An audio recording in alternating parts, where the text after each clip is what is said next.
Hello students, how are you all? I hope you are all good. So students, in this video we will be discussing important current affairs for 27th and 28th of July. The session will be quite interesting and important students. And students, we are seeing much love from you all and many students are working very hard. And I assure you guys, if you are watching our videos on regular basis, these videos will be very beneficial for you in your competitive exams. So keep showering such loves on our video and we'll make sure to upload such content on daily basis at 5 a.m. in the morning on regular basis. If you are new here students, do subscribe to us. We are one-stop solution for current affairs, and share the link of this video with your friends, cousins, relatives, neighbors, and let them know about this interesting platform. In this video students, we will be talking about Maritime Financing Summit that was recently held in New Delhi. Then we will be talking about President of India Draupadi Murmu ma'am. She has recently completed third year in the office and various key initiatives have been launched here. We will be discussing them. Then our country India has successfully tested the first hydrogen powered train coach at ICF in Chennai, right? That will be running on green hydrogen. Why? We will be discussing this further in this video. So stay tuned with us till the end. Welcome to Affairs Cloud. My name is Vikas Rana. We are one-stop solution for current affairs. You can find Crack Current Affairs course on our application exclusively for current affairs, where you will get daily, weekly, monthly content on regular basis. Use the code VIKAS10 and get 10% additional discount while purchasing the course. Also students, follow us on Telegram and Instagram. The link for the same are mentioned in our description. This video has both English and Hindi. The first part is English and second part is Hindi. Timestamps are mentioned in the description below.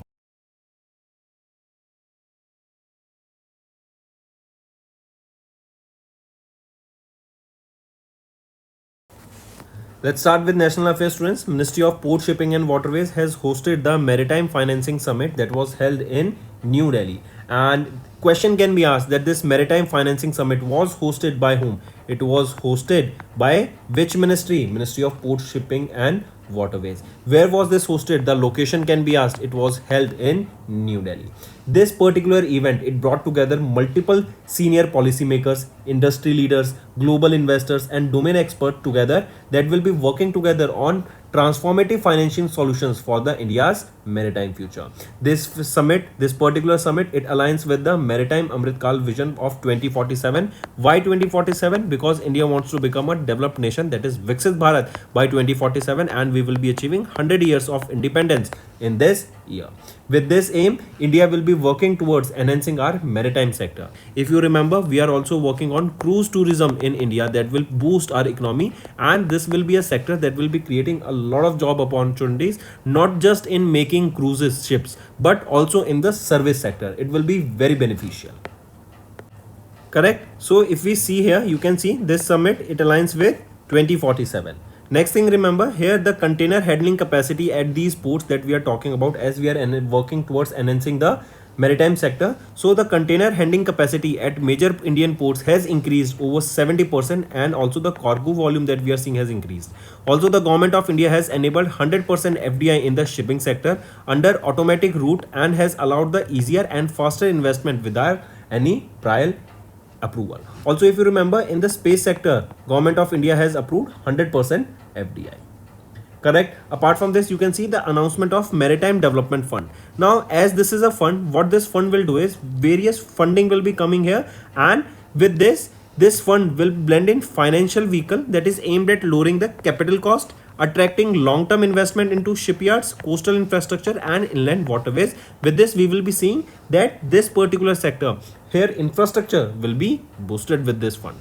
Then launch of the financial digital maturity matrix. This is a comprehensive framework to evaluate and enhance the digital financial capabilities at major ports that will help in enabling the investor ready high performance infrastructure. As infrastructure is good, if there is proper infrastructure, then only we can say a particular sector grows, and this is the reason our country is focusing that we should have a better infrastructure in the maritime sector. Next is President of India Draupadi Murmu ma'am has completed third year in the office and has launched various key initiatives. First thing, remember, she is the President of India and her term as President is of 5 years. And if you remember, recently Vice President of India Jagdeep Dhankar ji has resigned from his post because of health reasons. Now coming back, President right? Draupadi Murmu ma'am, this is her third year has been completed. And now remember, she became the first tribal president of India. She assumed the office as the 15th president. So question can be asked that she is which number of president of India? So she is the 15th president of India. She assumed the office on 25th of July in 2022. This is another date that you need to remember. And she became the second woman to serve as the president of India. Who was the first woman? Pratibha Patil from 2007 to 2012. Right? Now, as we saw, some initiatives were also launched here. What are the initiatives that we are talking about? Divyangan friendly access. Here, Rashtrapati Bhavan, Amrit Udyan and Rashtrapati Bhavan Museum, they have made fully accessible for the persons with disabilities, that is your Divyangans. Then Rashtrapati Bhavan website has been launched, right? And with this, these website has been launched in 22 Indian languages, so it can become easy for individuals to access and read and access the content that is provided on these websites. Then E-Upar Season 2 has been launched. As a part of this initiative, more than 250 gifts received by the President of India are auctioned online, with the proceeds donated to support child welfare programs, right? Then Net Zero 2027 has been also launched, correct? And this is to achieve or to make Rashtrapati Bhavan carbon neutral, net zero by 2027. So these are the 4 initiatives that you need to remember: Divyangan friendly access, Rashtrapati Bhavan websites, E-Upar Season 2 and net zero by 2027. That is, Rashtrapati Bhavan will be made net zero by 2027. Next is, our country is now moving towards green hydrogen. This is a fuel that is clean. This is a fuel that do not create any pollution on its burning. This is a fuel that creates water in the form of vapor as a residue, right? So we saw few days back that NTPC, they have launched green hydrogen powered buses in Leh Ladakh. And now we are seeing that India has now successfully tested first green hydrogen powered train coach at ICF. What is this ICF and where is it? It is in Chennai, Tamil Nadu. What is ICF? Integral Coach Factory. Integral Coach Factory. Right? This is ICF. So at ICF in Chennai, Tamil Nadu, these hydrogen powered train coaches has been launched. As you can have understood that now we are transitioning to a clean fuel, that is green hydrogen, and for this reason only we are making a shift that now these trains will now also be using hydrogen fuel. This makes a major step of India towards clean, green and sustainable rail mobility that supports India's climate target and a shift toward future ready transport system. If we see here, this hydrogen train project, this tested DPC is a part of India's ambitious project that develops 1200 horsepower hydrogen powertrain. What is DPC? Driving power car, right? So these India's first hydrogen powered train coach, also known as your DPC, that is your driving power car, they have been launched here and they have a 1200 horsepower hydrogen power train. If we see, the train will consist of 10 coaches with 2 hydrogen power cars at both ends and 8 passenger coaches in the middle section. The train will be powered using hydrogen fuel cell technology, in which hydrogen and oxygen chemically combine to produce electricity. And this pilot project is valued at 111.83 crore rupees. Moving on, students, Nirmala Sitharaman ma'am, our finance minister, presided over 166th income tax day celebration that was held in New Delhi. I repeat, Nirmala Sitharaman ma'am, our finance minister, she presided over 166th anniversary of the IT day, that is income tax day, that was observed by CBDT, that is Central Board of Direct Taxes in New Delhi. And the important question from this news that becomes is that she has unveiled a new mascot for the IT department. What is this new mascot and what is the name of it? It is Madhukar. This is the name of the new mascot that has been launched here, right? Take a note of it. Next is Ministry of Defence has signed 2000 crore rupees contract with Bharat Electronics Limited for Indian Army. I repeat, Ministry of Defence, they have signed a 2000 crore rupees contract with Bharat Electronics Limited to acquire air defence fire control radars for the Indian Army under Buy Indian, indigenously designed, developed and manufactured category. The contract was signed in the presence of Rajesh Kumar Singh, the Secretary of the Ministry of Defence. If we talk about this indigenous content, here it is 70% indigenous content that will support the vision of the Atmanirbhar Bharat, and the fire control radars here in this can detect all forms of airborne threats including firefighter aircraft, attack helicopters, enemy drones, and it delivers the real-time data to enable the accurate weapon targeting. Correct? Take a note of this. Then next is our country has established COP33 cell to host the UN Climate Summit in 2028. I repeat, Ministry of Environment, Forest and Climate Change, they have established a dedicated COP, that is COP33 cell, that will be headed by Ved Prakash Mishra, the Joint Secretary, and this will be under the Climate Change Division of Ministry of Environment, Forest and Climate Change to manage the professionals and logistic requirements for the 33rd Conference of Parties to the UNFCCC proposed by to be hosted by India in 2028. So multiple questions, students. Which country will be hosting the COP28? COP33, it will be hosted by India. When it will be hosted? In 2028. And this is the second time that our country will be hosting this conference of parties. Earlier it was COP8 and now it is COP33 that will be hosted by our country India. This COP33 cell that it has been established, it will have 11 members as of now. That will include various directors, consultants and support staff. Moving on. Next is Indian Army has concluded exercise Drone Prahar. Right? I repeat, exercise Drone Prahar was conducted by whom? It was conducted by Indian Army. Where was it held? It was held near the Myanmar border to test and validate the integration of drone technologies into frontline operation. And the drill focused on enhancing the command, control, surveillance and real-time data sharing among infantry and support units. Next is international affairs. Prime Minister Narendra Modi was on a 2-day visit to UK from 23rd of July to 24th of July. This was on the invitation of Keir Starmer, the Prime Minister of UK. And this is the 4th visit to UK of Prime Minister Narendra Modi since 2014. Here bilateral meeting was held that will focus on how we can enhance the trade between India and UK. And during this only, there was a launch of India UK Vision of 2035. This newly launched framework appears to have replaced the 2030 roadmap that was announced by India and UK in 2021. And the focus here will be how we can enhance the mutual cooperation in the field such as technology, innovation, research and development, education sector, defense sector, climate sector, health sector, and many more. Next is India has signed 6 MOUs with Maldives to enhance the cooperation and has extended 4,850 crore rupees LOC, that is line of credit. I repeat, India has signed 6 memorandum of understandings with Maldives. These 6 MOUs, they comes in under fisheries and aquaculture sector, meteorology sector, digital public infrastructure, UPI and recognition of the India pharmacopoeia alongside the line of credit. Right, this is worth this line of credit is worth 4,850 crore rupees to support the infrastructure development in Maldives. Right? So take a note of it.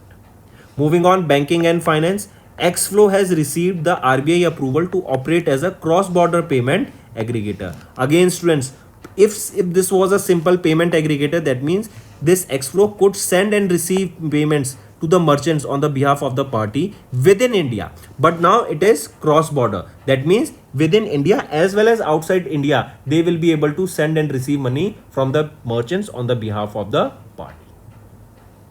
Next is economy and business. BEML, that is Bharat Earth Movers Limited. They have signed a memorandum of understanding with HSL, that is Hindustan Shipyard Limited, to advance the next generation marine engineering capabilities. This is to work together the co-development of advanced marine systems that will include innovation, indigenous design, manufacturing, research and development under Atmanirbhar Bharat initiative.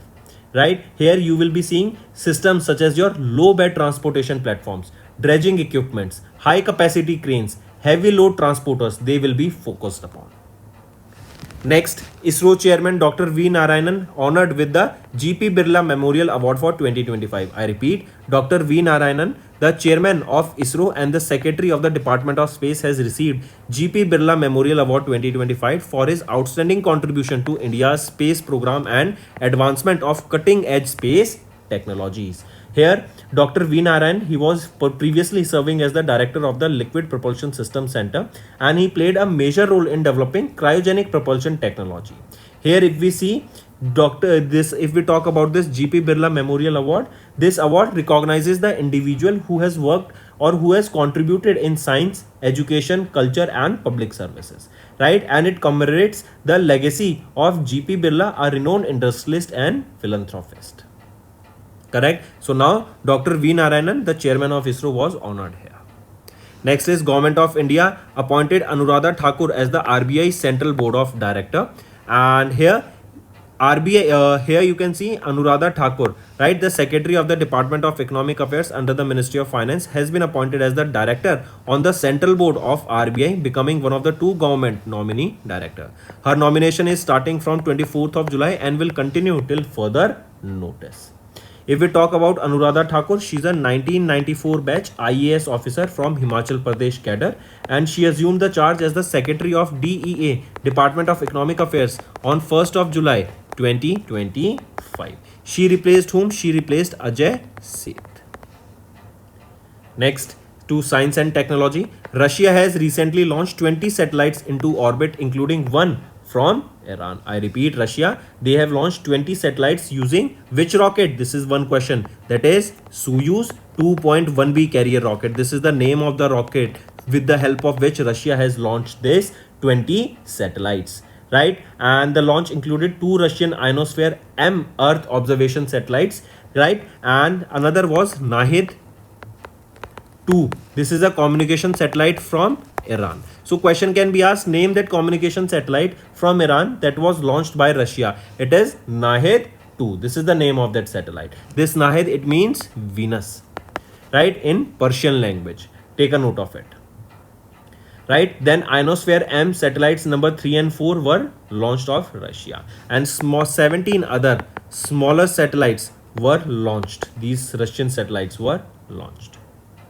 Next is important days. International Day of Women and Girls of African Descent observed on 25th of July. This day is to celebrate, empower and elevate the voices and achievements of women and girls of African heritage. Let me show you the theme here, students. Remember this: rising together, women and girls of African descent leading with strength. This is the theme here.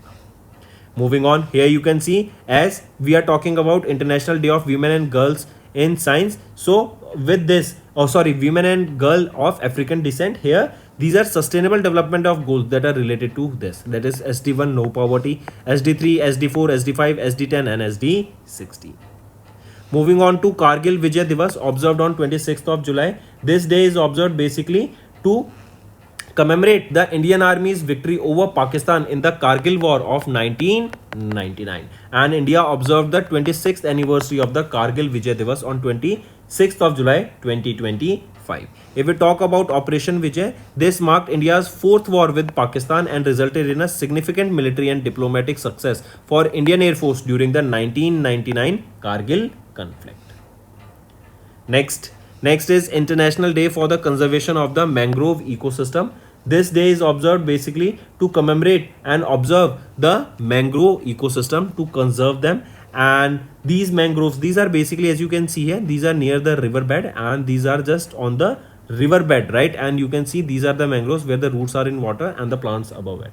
This day is observed on 26th of July, right? It is observed every year on 26th of July, and this day is also known as World Mangrove Day. These ecosystems here, they thrive at the boundary of land and sea, right, where very few tree species can survive. And this is the 10th observance of this day. There is a theme also, theme being protecting wetlands for our future. I repeat, protecting wetlands for our future. This is the theme here. First time this day was observed in 2016. So that's all for the day, students. If you find the session interesting, do hit the like button. Now let's move to the revision part that will be beneficial for your learning. who is appointed as the chairman of Tata Chemicals succeeding N. Chandrasekharan. So S. Padmabhan has been appointed as the chairman of Tata Chemicals succeeding N. Chandrasekharan. Next, Venkatesh Korla was appointed as the global CEO of which company? Of Hinduja Global Solutions Limited succeeding Partha De Sarkar. Right? Next is in May, Dash and Dash were recommended as the managing director, CEO of Union Bank of India and Central Bank of India respectively. So Ashish Pandey and Kalyan Kumar. Ashish Pandey was here recommended as the MD and CEO of Union Bank of India, and Kalyan Kumar as MD and CEO of Central Bank of India. So right option is option 4.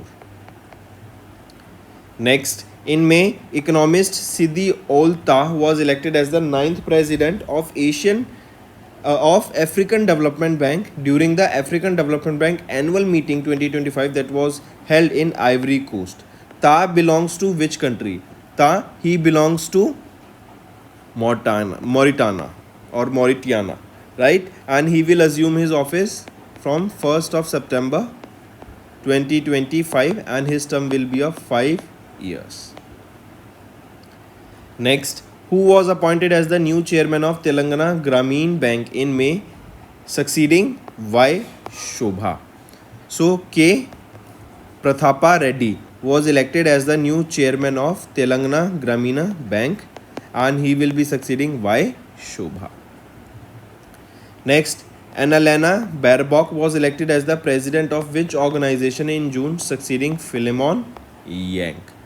So United Nations General Assembly, right? So Annalena Baerbock was elected as the president of UNGA, United Nations General Assembly, and she became fifth woman to overall lead the United Nations General Assembly.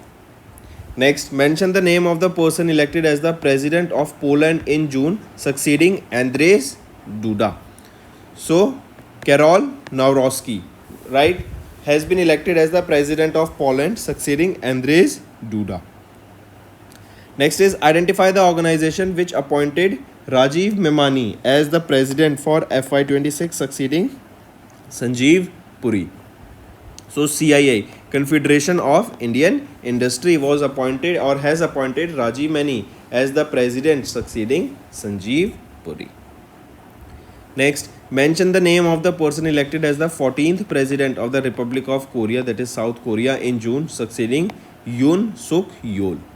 So who has been appointed here as the 14th president of the Republic of Korea, that is South Korea? So Lee Jae-myung has been elected as the 14th president,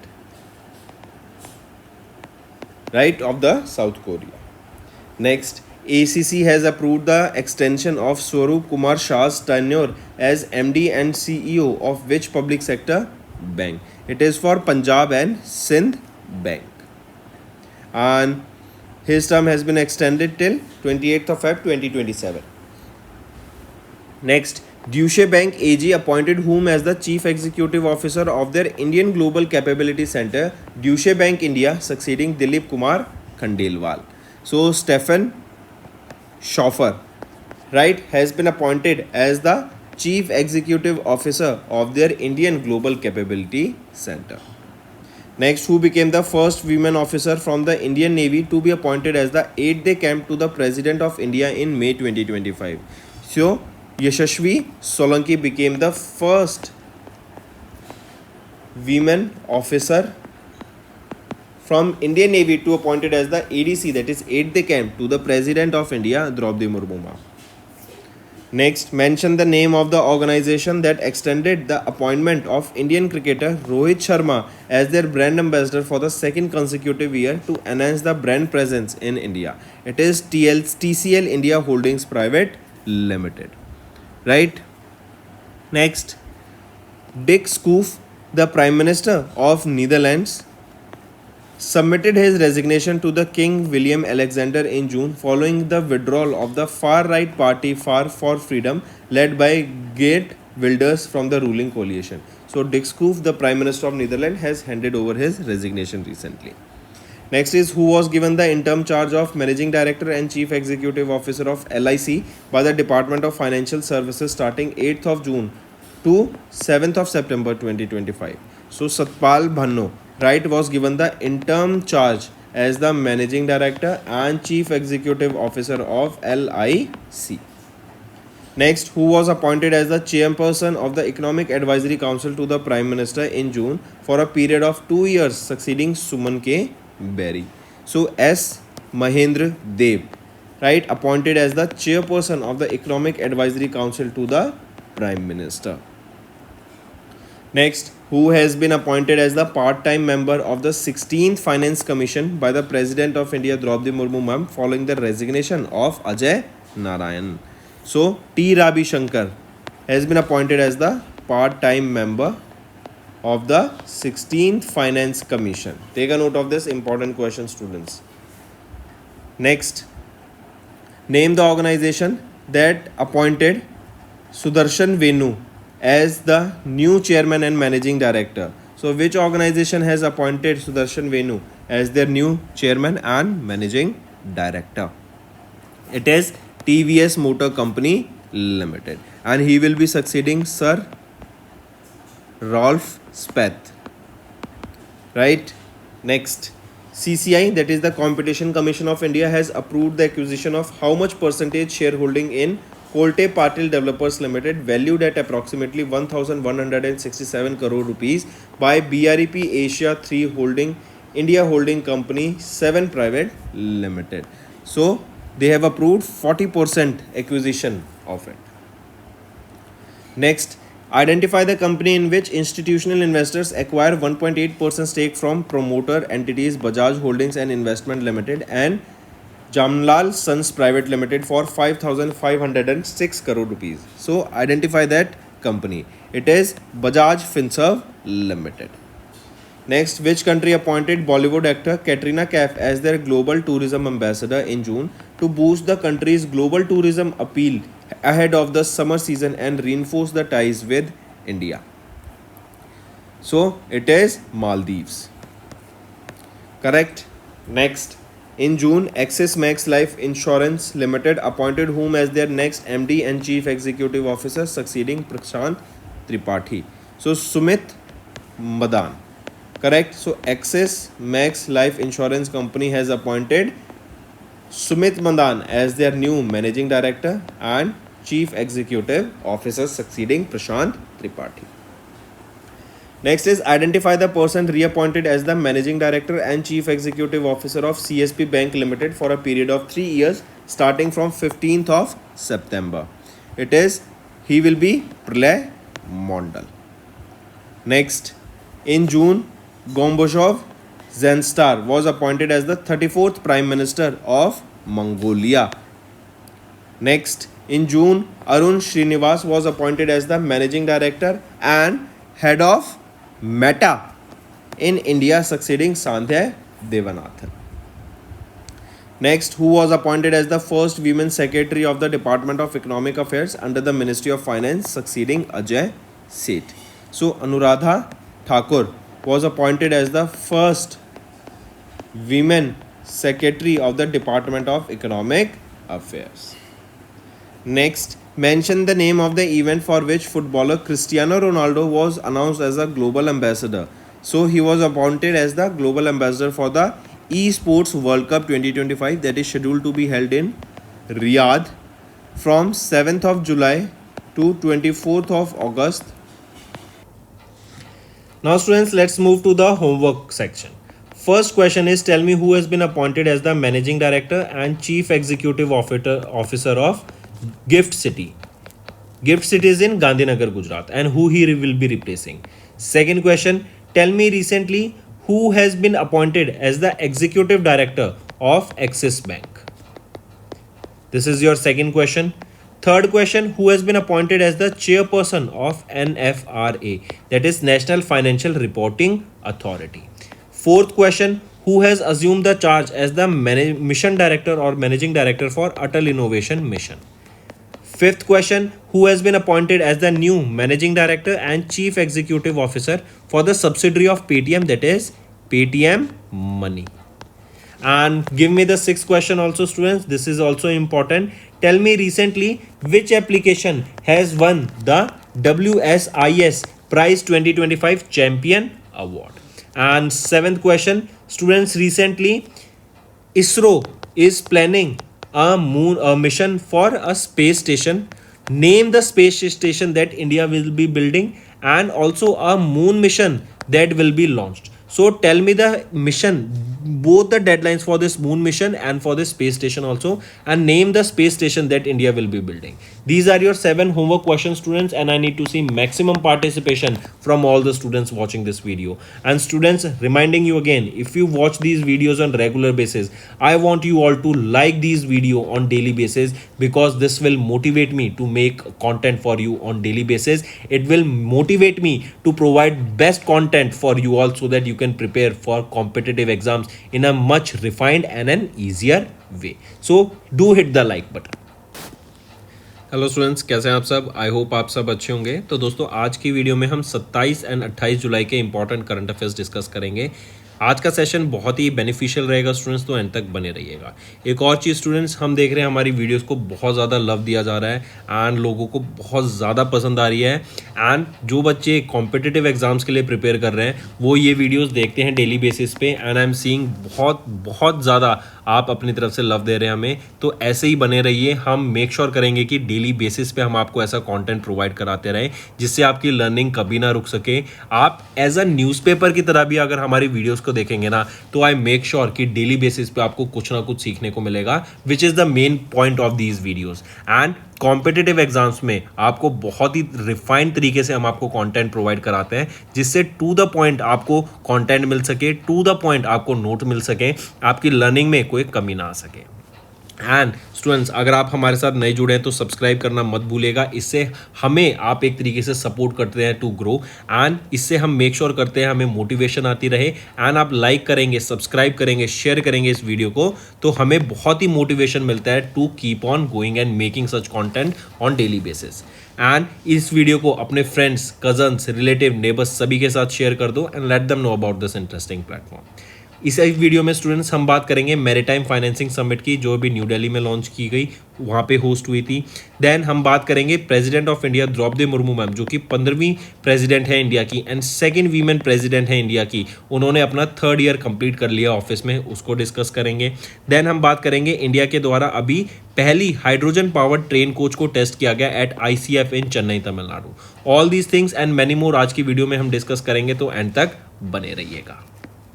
Welcome to Affairs Cloud. My name is Vikas Rana. We are one-stop solution for current affairs. You can find Crack Current Affairs course on our application exclusively for current affairs, where you will get daily, weekly, monthly content on regular basis. Use the code VIKAS10 and get 10% additional discount while purchasing the course. Also, students, follow us on Telegram and Instagram. The link for the same are mentioned in our description. This video has both English and Hindi. The first part is English and second part is Hindi. Timestamps are mentioned in the description below.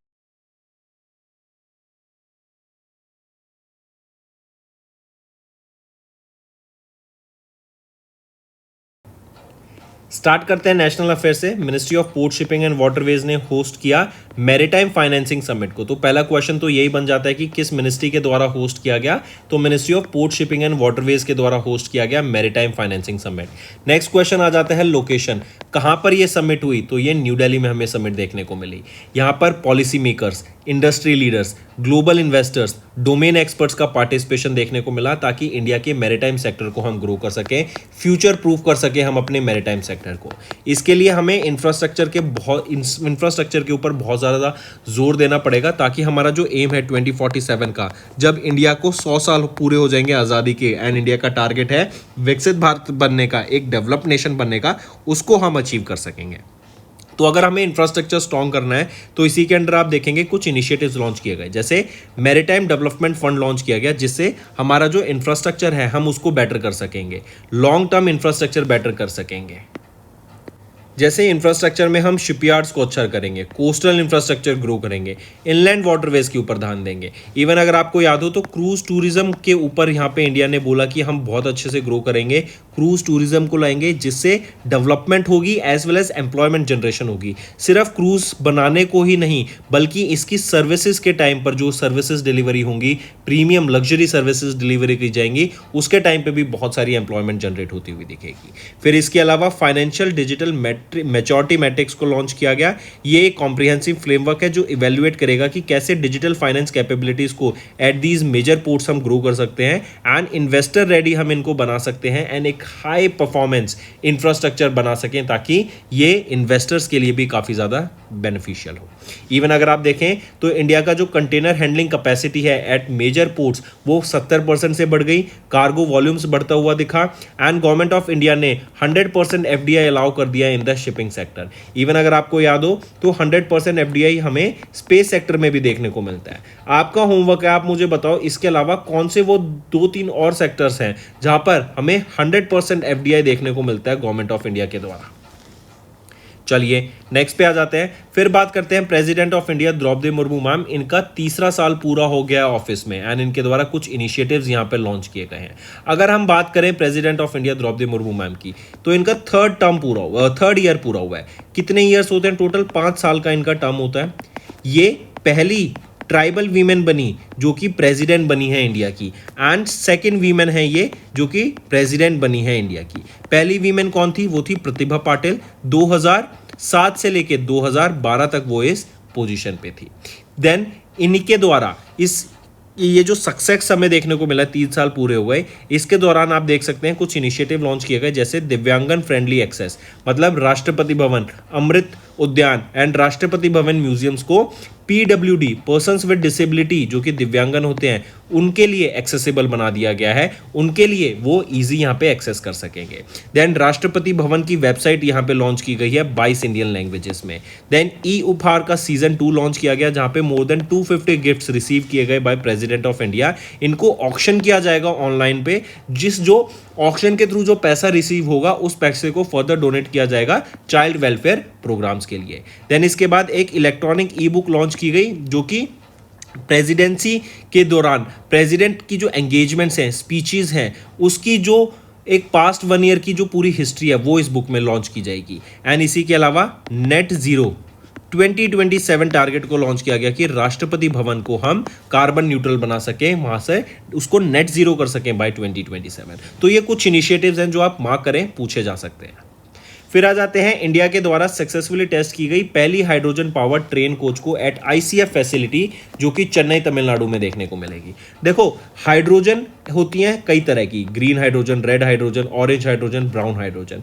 लेकिन green hydrogen सबसे ज़्यादा किफ़ायती क्यों होती है? क्योंकि जब हम ग्रीन हाइड्रोजन को एज अ फ्यूल यूज़ करते हैं तो इसका जो रेजिड्यू होता है ना वो वाटर होता है in the form of vapours. मतलब जब हम इसको बर्न कर रहे हैं तो जैसे नॉर्मल व्हीकल्स होती है जहां पे डीजल एंड पेट्रोल यूज किया जाता है, वहां पे कार्बन डाइऑक्साइड, कार्बन मोनोऑक्साइड ये कंपोनेंट्स निकलते हैं जो कि हमारे एनवायरनमेंट को पॉल्यूट करते हैं। लेकिन अगर हम हाइड्रोजन को यूज करेंगे तो वो एक क्लीन फ्यूल रहेगा। तो इंडिया के द्वारा टेस्ट किया गया पहला green hydrogen power train coach ICF facility पर चेन्नई तमिलनाडु में। अगर आपको याद हो तो कुछ टाइम पहले एनटीपीसी के द्वारा लेह लद्दाख में यहाँ पे लॉन्च की गई थी हाइड्रोजन पावर्ड बसेस को, जिससे क्या होगा एक ग्रीन फ्यूल की तरफ हम ट्रांजिशन करते हुए देखेंगे। जैसे एक टाइम पे अगर आपको याद हो तो सीएनजी आई थी, राइट। फिर उसके बाद हमें अब ये ग्रीन हाइड्रोजन देखने को मिल रहा है जिसके कई सारे आप देखेंगे प्लांट्स भी स्टैब्लिश किए जा रहे हैं इंडिया में ताकि ग्रीन हाइड्रोजन को प्रोड्यूस किया जा सके एंड एज अ फ्यूल हम उसको फर्दर यूज कर सके। चलिए नेक्स्ट पे आ जाते हैं। याद रखेंगे डीपीसी, ये जो green hydrogen power train launch की गई है ये है ड्राइविंग पावर कार। तो डीपीसी ये 1200 हॉर्स पावर की हाइड्रोजन पावर ट्रेन रहेगी एंड 10 कोचेज यहाँ पे इस ट्रेन में हमें देखने को मिलेंगे एंड हाइड्रोजन पावर्स रहेगी। ये सबसे इंपॉर्टेंट चीज़ तो ये याद रखनी है। फिर इसके बाद आ जाते हैं निर्मला सीतारमन मैम जो कि हमारी फाइनेंस मिनिस्टर हैं। इन्होंने प्रिजाइड किया over 166 income tax day celebration को इन न्यू दिल्ली। निर्मला सीतारमण मैम ये हमारी फाइनेंस मिनिस्टर हैं and 166 IT day income tax day को इन्होंने प्रिजाइड ओवर किया। सीबीडीटी के द्वारा ये डे ऑब्जर्व किया गया था, न्यू दिल्ली में इसका इवेंट हुआ था। एंड इसके दौरान जो सबसे इंपॉर्टेंट क्वेश्चन बन जाता है वो ये कि निर्मला सीतारमण मैम के द्वारा एक नया मैस्कॉट लॉन्च किया गया था, उस मैस्कॉट का नाम बताओ। वो है मधुकर। ये वो मैस्कॉट का नाम है जो आपको पता होना चाहिए। आईटी डिपार्टमेंट के लिए ये नया मैस्कॉट लॉन्च किया। फिर इसके बाद आ जाते हैं, मिनिस्ट्री ऑफ डिफेंस ने अभी 2000 करोड़ रुपए का एक कॉन्ट्रैक्ट साइन किया है भारत इलेक्ट्रॉनिक्स लिमिटेड के साथ फॉर इंडियन आर्मी, राइट, ताकि air defence fire control radars को एक्वायर किया जा सके। इसको इंडियन आर्मी को दिया जाएगा, इंडियन आर्मी इनको एक्वायर करेगी। By Indian indigenously design developed and manufactured category के अंदर इसको बनाया जाएगा एंड 70% यहाँ पे इंडिजीनियस कंटेंट हमें देखने को मिलेगा। इससे हम देखेंगे जो फाइटर एयरक्राफ्ट्स होते हैं, अटैक हेलीकॉप्टर्स होते हैं, एनिमी ड्रोन्स होते हैं, हम और जो भी तरीके के एयरबॉर्न थ्रेट्स होते हैं हम उनको ईजिली डिटेक्ट कर सकेंगे in air defence fire control radar से। नेक्स्ट, हमारी कंट्री इंडिया ने फिर इस्टेब्लिश किया कॉप 33 सेल को। ये जो सेल रहेगा 11 मेंबर्स का ये सेल रहेगा, ताकि जो हम यूएन क्लाइमेट समिट को होस्ट करेंगे 2028 में, right, COP 33 to the United Nations Framework Convention on Climate Change, जो हम ये कॉप 33 होस्ट करने वाले हैं 2028 में, उसके लिए ये 11 मेंबर की एक सेल को बनाया गया कॉप 33 सेल। एंड याद रखेंगे हमारा देश इस कॉप को, कॉन्फ्रेंस ऑफ पार्टीज को, सेकंड टाइम होस्ट कर रहा है। इससे पहले कॉप 8 होस्ट किया गया था सन 2002 में, और अब 2028 में हम इसका कॉप 33 एडिशन को होस्ट करेंगे। नेक्स्ट आ जाते हैं इंडियन आर्मी। फिर उन्होंने अभी एक्सरसाइज कराई, एक्सरसाइज ड्रोन प्रहार। ये बेसिकली ड्रोन इंटीग्रेशन किया जाएगा यहाँ पर एंड ड्रोन टेक्नोलॉजी को टेस्ट किया जाएगा फ्रंटलाइन ऑपरेशंस में एंड म्यांमार बॉर्डर्स पर इसको टेस्ट किया गया। So take a note of this. फिर आ जाते हैं स्टूडेंट्स नेक्स्ट पर, प्राइम मिनिस्टर नरेंद्र मोदी अभी 2 डे की विजिट पे थे to UK from 23 of July to 24 of जुलाई।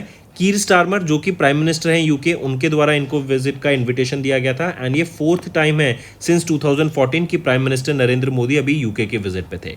यहाँ पे इंटरेस्टिंग डेवलपमेंट याद रखेंगे, इंडिया यूके विजन 2035 को लॉन्च किया गया था। इससे पहले जो रोड मैप था 2030 का रोड मैप था, लेकिन अब इसको 2035 किया गया है।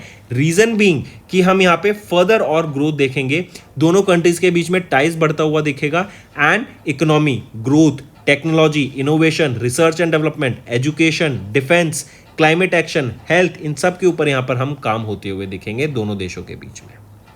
फिर आ जाते हैं, इंडिया ने अभी एक 6 MOU साइन किए हैं मालदीव्स के साथ, ताकि दोनों कंट्रीज के बीच में कॉपरेशन बढ़ सके। एंड इंडिया के द्वारा लाइन ऑफ क्रेडिट प्रोवाइड किया गया है मालदीव्स को, 4850 करोड़ रुपए का ये लाइन ऑफ क्रेडिट रहेगा, जिससे हम देखेंगे कि दोनों कंट्रीज यहाँ पे ग्रो करती हुई देखेंगी, कोलैबोरेशन बढ़ेगा एंड इंडिया यहाँ पे फंडिंग प्रोवाइड कराएगा एक तरीके से, ताकि मालदीव्स में बेटर इंफ्रास्ट्रक्चर हो सके।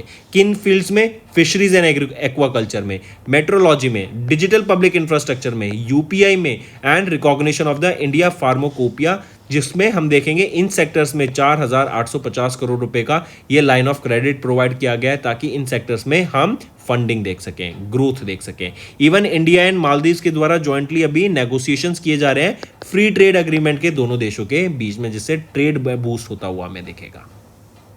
फिर आ जाते हैं बैंकिंग एंड फाइनेंस पे, एक्सफ्लो।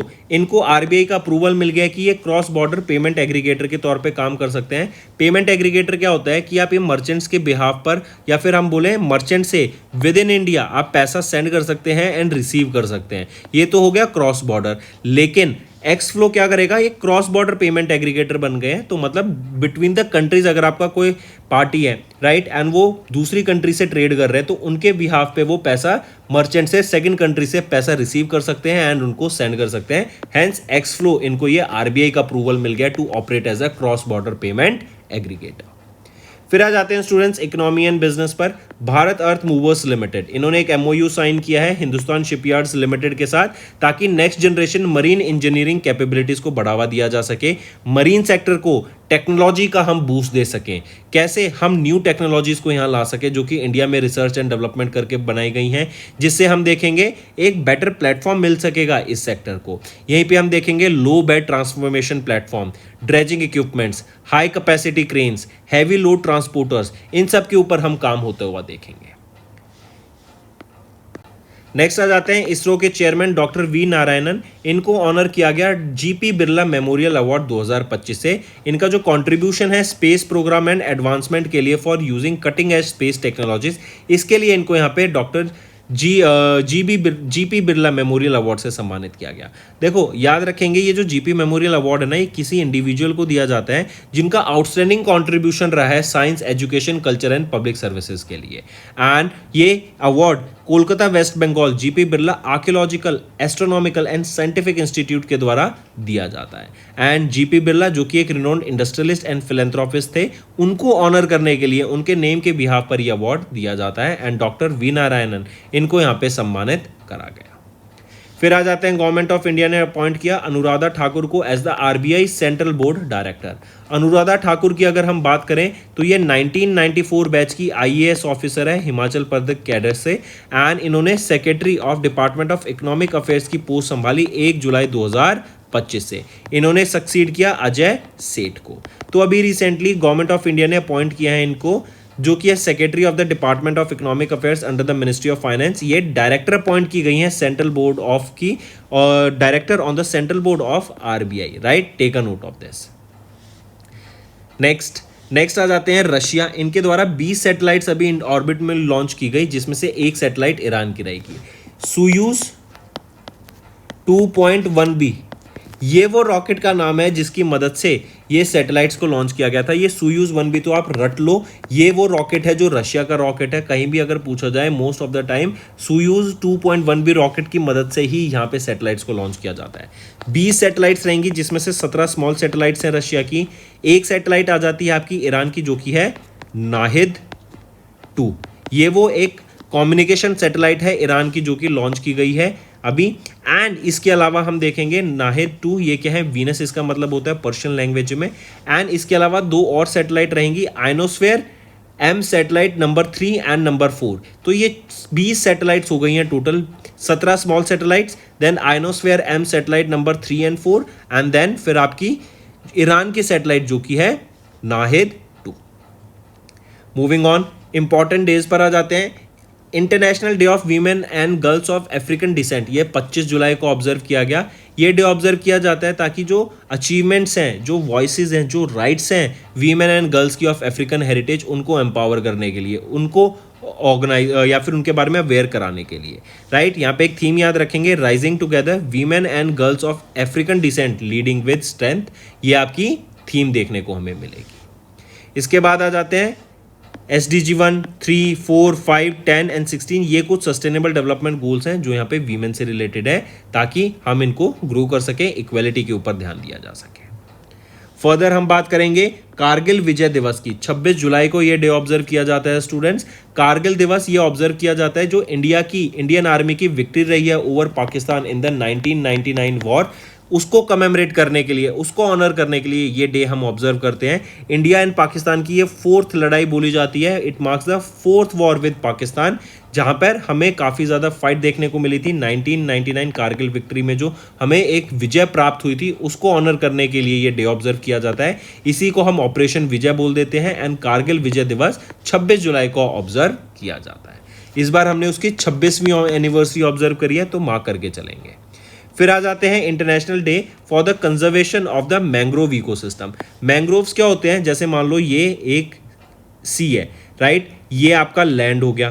तो यहाँ पे इस एरिया में, राइट, इस बॉर्डर पे लैंड एंड सी, ओशन, इस वाटर बॉडी के जो ये बाउंड्री होती है, यहाँ पे ये जो प्लांट्स ग्रो कर सकते हैं, जो वो पानी में भी रहते हैं एंड उनकी जड़ नीचे भी जाती है। तो ये मैंग्रोव इकोसिस्टम होता है। ये हमारे इकोसिस्टम को प्रिवेंट करता है, मरीन इकोसिस्टम को फ्लरिश करने में मदद करता है, सॉइल इरोजन को रोकता है। एंड अगर मान लो बहुत तेज लहरें आ रही हैं, तो ये मैंग्रोव्स बहुत ही किफ़ायती होते हैं उन लहरों को डैमेज करने से रोकने के लिए टू द शोर, राइट। तो इसीलिए मैंग्रोव इकोसिस्टम बहुत ज़्यादा ज़रूरी है हमारे इकोसिस्टम को प्रिजर्व करने के लिए, इसको ऑनर करने के लिए, इसके बारे में अवेयरनेस क्रिएट कराने के लिए, इसको प्रोटेक्ट करने के लिए ये डे हम ऑब्जर्व करते हैं। इस बार हमने इसका 10वां ऑब्जर्वेंस ऑब्जर्व किया। एंड थीम यहाँ पे रहेगी protecting wetlands for our future.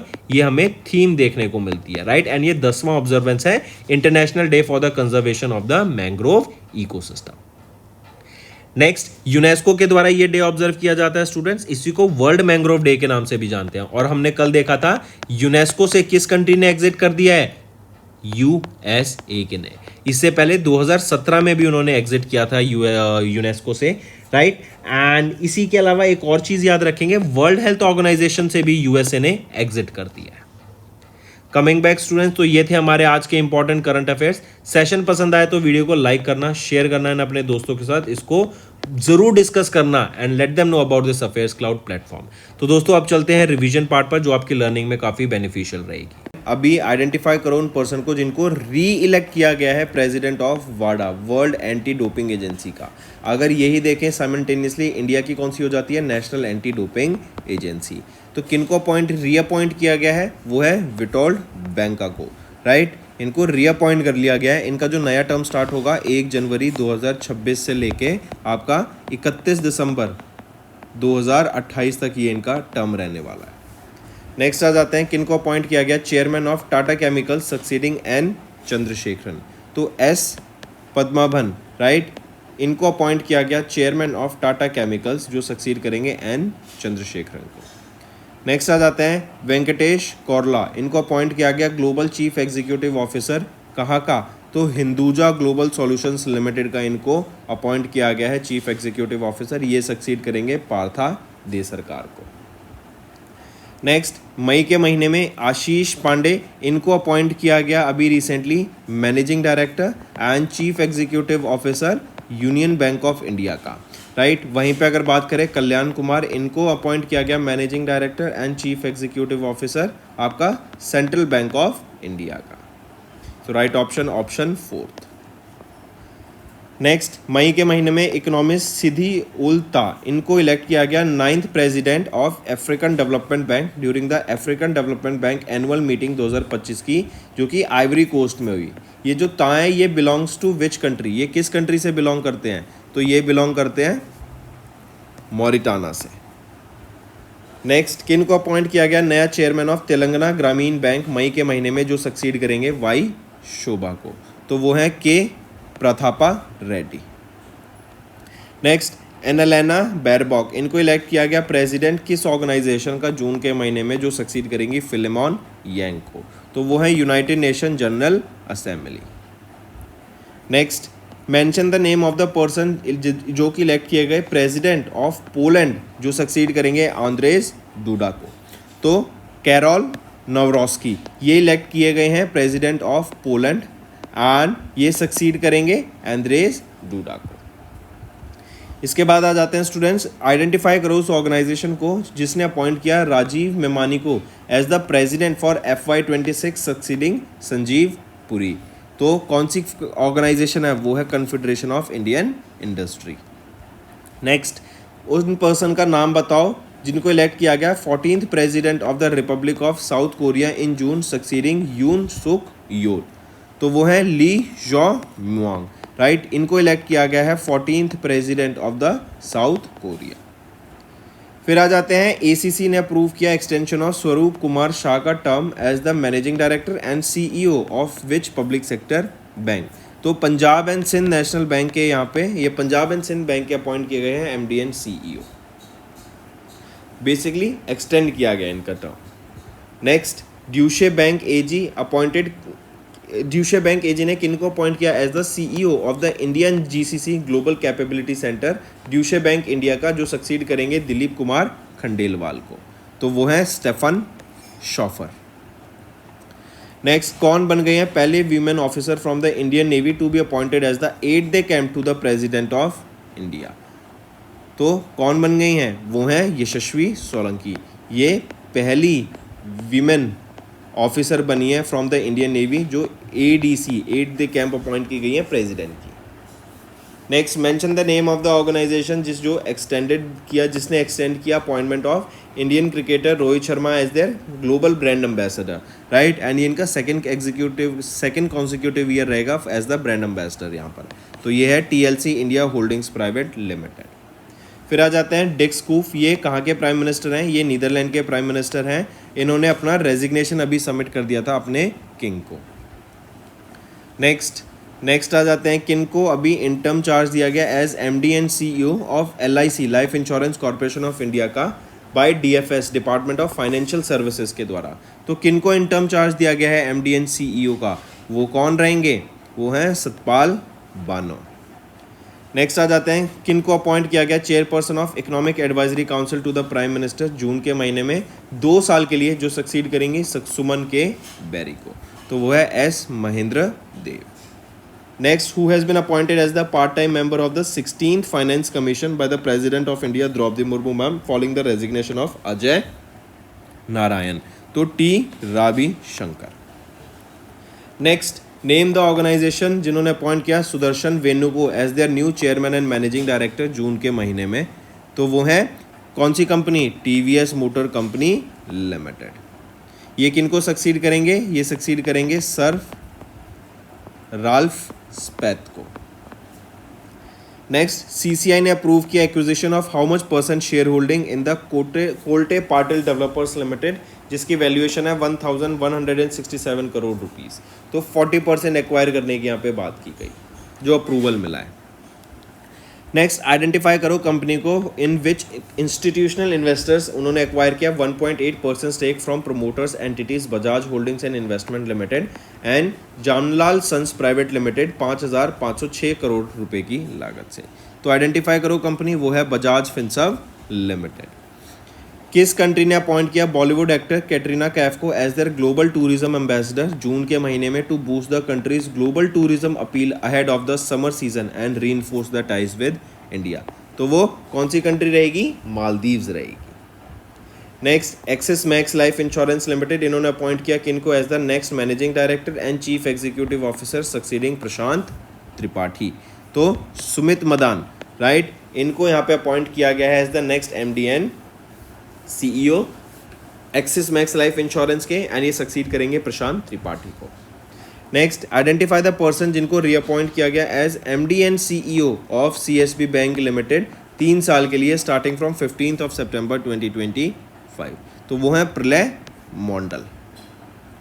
Next, इन जून गोम्बोशोव जानस्टर, इनको अपॉइंट किया गया 34th प्राइम मिनिस्टर, कहाँ का, तो मंगोलिया का यहाँ पे अपॉइंट किए गए हैं इनको, right, take a note of it. Then Arun Srinivas, इनको अपॉइंट किया गया MD and head of Meta जिसको पहले हम फेसबुक के नाम से जानते थे, ये सक्सीड करेंगे सांध्या देवनाथन को। नेक्स्ट, किनको अपॉइंट किया गया as the first women secretary of the department of economic affairs under the ministry of finance, जो सक्सीड करेंगी अजय शेठ को। तो किनको अपॉइंट किया गया, वो है अनुराधा ठाकुर। देन अभी क्रिस्टियानो रोनाल्डो जो कि काफ़ी फेमस फुटबॉलर हैं, इनको ग्लोबल एम्बेसडर अपॉइंट किया गया था किस चीज़ के लिए, किस इवेंट के लिए, तो ई स्पोर्ट्स वर्ल्ड कप के लिए, जो कि रियाद सऊदी अरेबिया में हमें देखने को मिलेगा। एंड ये जो इवेंट है ये आपका 7 जुलाई से लेके 24 जुलाई तक चल रहेगा, राइट, मतलब it is currently going on there. Now students, let's move to the homework section. First question is, tell me who has been appointed as the managing director and chief executive officer of Gift City. Gift City is in Gandhinagar, Gujarat, and who he will be replacing. Second question, tell me recently who has been appointed as the executive director of Axis Bank. This is your second question. Third question, who has been appointed as the chairperson of NFRA, that is National Financial Reporting Authority. Fourth question, who has assumed the charge as the mission director or managing director for Atal Innovation Mission. Fifth question, who has been appointed as the new managing director and chief executive officer for the subsidiary of Paytm, that is Paytm Money. And give me the sixth question also, students, this is also important. Tell me recently which application has won the WSIS Prize 2025 Champion Award. And seventh question, students, recently ISRO is planning a mission for a space station. Name the space station that India will be building and also a moon mission that will be launched. So tell me the mission both the deadlines for this moon mission and for this space station also, and name the space station that India will be building. These are your 7 homework questions, students, and I need to see maximum participation from all the students watching this video. And students, reminding you again, if you watch these videos on regular basis, I want you all to like these video on daily basis, because this will motivate me to make content for you on daily basis. It will motivate me to provide best content for you all, so that you can prepare for competitive exams in a much refined and an easier way. So do hit the like button.